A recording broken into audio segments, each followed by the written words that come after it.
Taong 1984 nang magpakasal sina Sharon Cuneta at Gabby Concepcion, nabiyayaan ng isang anak ang dating mag-asawa na si Casey Concepcion. Pagkalipas ng 3 taon ay nagkahiwalay ang tambalang talagang minahal ng mga tagahanga. "We've lost so much, kaming tatlo, ako, Gabby and Casey, we could have had a good life with the three of us because Gabby and I, we're okay, but things happened and up to now, it pinches me a lot kasi bilang nanay, kahit anong bigay mong material na bagay, ang gusto ng bata ay magkasama yung magulang. That family should have remained a family. I did not imagine that family would break up, but then I wouldn't have Kaki, Mil and Miguel, mga anak niya kay Kiko Pangilinan, but that's another thing, maybe I should have stayed alone because parang nagdamay ako ng 4 na kaluluwang inosente. Casey, Frankie, Mil and Miguel, my life is so complicated and it might get more complicated.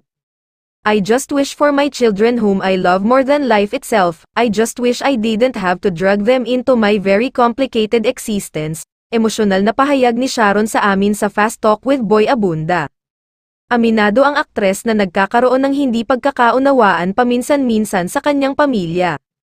Para kay Sharon ay normal lamang na nagkakaroon ng hidwaan ang isang pamilya. "When I'm hurt, the kids get hurt, there are some sibling squabbles and then the stepfather or the father gets involved until palaki ng palaki, you just have to say stop, lumaki ng lumaki imbes na maayos, basta no matter what, sana naman bago ako mamatay. Okay na silang lahat, hindi naman maiwasan. That happens." Naluluhang paglalahad ng megastar.